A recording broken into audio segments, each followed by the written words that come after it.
What's going on, guys? Impact Don here. You know, Impact stands for I Make Profit a Common Thing. And today we're going to talk about what the 1% don't want you to know.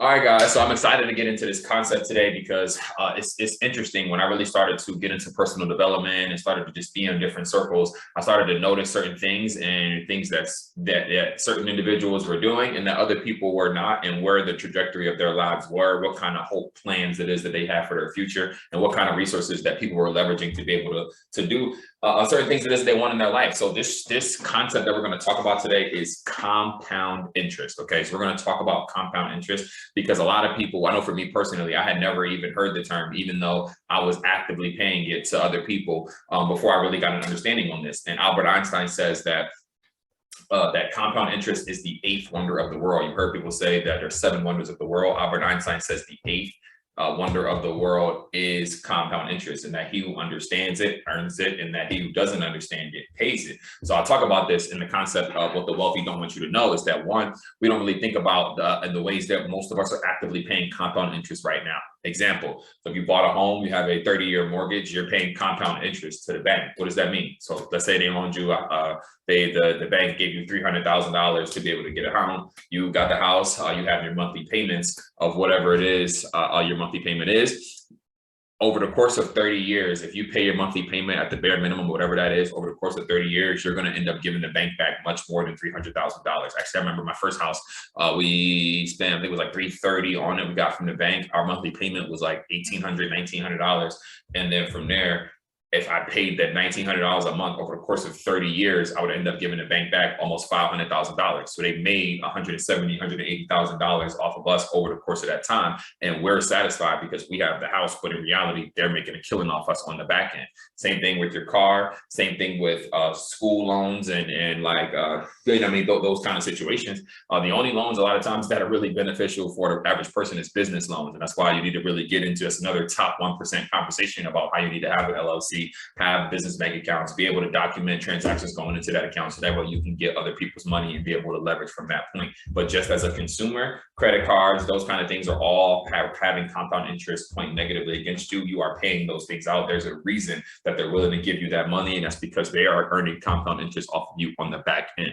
Why would I say that the 1% don't want you to know this? It's because if you were to think actively with every decision that you make, every financial decision, hey, am I hurting or helping my financial future with this? Am I earning compound interest off of this, or am I paying compound interest off of this? If you thought about that before every decision, there will be a lot of people who are not just willingly giving their money into these resources that are continuing to capitalize and take advantage of you over and over and over again. Example. So for one, when it comes to earning compound interest or being able to have compound interest work for you, I find this interesting. As somebody who's a full-time day trader, I've been investing in the markets now for 5-6 years. And I think it's interesting how, as somebody, like, to earn compound interest in your favor, the typical way that somebody would do so is through their job or through their IRA, through their job, or their 401k through their job, meaning that they get paid a paycheck every 2 weeks from their job. A piece of that is taken and they put it into your retirement account, right? Now, your retirement account, they have some kind of set average that they do every year. And then at the end, or whenever it is that you retire, you get that lump sum. That sum has had positive compound interest go in your favor over the course of that time. It's just not necessarily a lot. So I know, for one example, I was talking to my dad years ago, and his IRA, he had set up with his job, they were doing like 12% a year or something like that for them, which was pretty incredible. And they were matching the money it is that he was putting into the account. Now, what's people don't necessarily think about is that, let's say you're doing 12% a year for an IRA or 401k or even one kind of mutual fund. One, you only have access to them through your job or your accredited investor. So it's like I think it's interesting how they don't allow you to have access to hedge funds or mutual funds where they're putting the money in the market, unless it's directly through your job who already has a deal with them already, or you have to be an accredited investor. And to be an accredited investor in America, that means that you make over $250,000 every single year. So it's like that's not necessary. You're already almost a part of the 1% at that point. You're not necessarily helping the average common man who needs to go from one tax bracket to another or have their bills paid or whatever that may be. And I think that is powerful for people to get that and to understand it. So when it comes to your IRA, though, like you can't touch that money, or your 401k, you can't touch that money until you're usually 65 years old or retired from the company. So even stacking that money up the entirety of the time, you're not going to be able to enjoy it until you're 65 plus and can't really do the things it is that you may necessarily want to do when it comes to travel and explore and all of those things. So it's kind of like a gimmick to where, like, even with that money, you're putting your money in there, every paycheck it is that you get, you have no idea how much money they are making on the back end with your money. All you know is what they give you at the end of the year as far as your set return interest rate. And they don't want you to know that. They don't want you to think about, what are they actually doing with my money? How are they making more? How are they even paying me out this 12% every year? Where is that coming from? That's coming from the fact that they're spending and playing with your money in the markets, and then they make whatever it is that they make and give you out that percentage. The same thing with your bank. You put your money in your savings account. How are you making interest on your savings account? Why are they willing to pay you any money for holding the money there? Why would they pay you? You're the one using the service. They're the bank. You don't want to hold the money cash. You put the money in the bank. Why would they pay you for that? Because they want you to keep more money in the bank, so that way they have more money for them to be able to go and play with and loan to people and put in the markets and do all of these things, while you will simply take that 0.6% back per year or whatever that number is for you, and not even think about the fact that they could have made 100% on your money that year and given you less than 1%. So it's really a trick that the wealthy and the super rich really kind of like mask over the common man. The common man is not necessarily thinking about these things, about how their car loan or how their mortgage or how their student loans are all things that where they are paying compound interest to somebody else. And most times they're not receiving any compound interest on their own.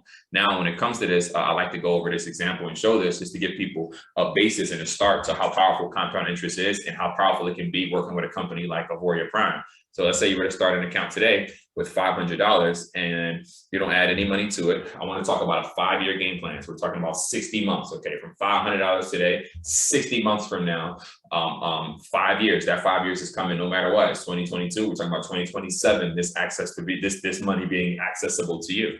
So let's say you were able to bring a return back of just 10% a month over the course of that 5-year period of time. So $500 account to start with, 10% a month. Again, the resources that we have available are here for the common man. The resources that we have available are for the average person to be able to use and plug in. Are there rich people who use them? Yes, but it's more so designed for the person in that $300 to $1,000 initial investment kind of a ratio. And then let's say, okay, so you see the number, $150,000 from the course of 60 months. And this is how powerful compound interest is. So you start your account with $500 here, is growing at 10% a month. At the end of your first year, you're over $1,500. Powerful, powerful stuff. You let it sit again. You continue. You don't add any money to it. It's still doing 10% a month. At the end of year 2, you're almost at 5K. End of year 3, 15K. 4, 48K. Boom, and there's your big year, 152,000. Now, a smart person, well, the same way with your mortgage, the same way your student loans, the same way you're doing these things, you add money to it every month, and you're thinking you're paying a bill, but you're really getting somebody else rich. Why not get yourself rich? So here, say if you add $100 a month to your account, $25 a week, 2 less Chick-fil-A meals for you, $500 a month, $500 to start, $100 a month added in, 5-year time frame, 10% a month, almost $500,000. See how small the difference, how huge of a difference just adding $100 extra a month does. At the end of year 1, you're almost at 3,700. Year 2, you're at 13K. 3, 45K, and now 4, you break through to that 6-figure mark.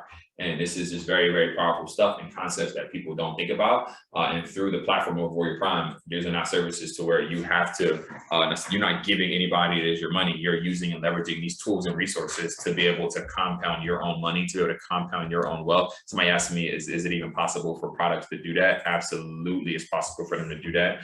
You see here, this is a My FX book. I'll show you, to where one of our clients just did 19% on their account last month. It's extremely powerful. What is it that we have here and allow people to do? I just wanted to show you the numbers off of 10% a month, because they're very easy and simple to understand. So I hope this video brought you some value. I hope you think about the next time you make a financial decision and just be intentional about finding ways to get compound interest working for you in your life as soon as possible. Much love. Impact Don. Stay safe.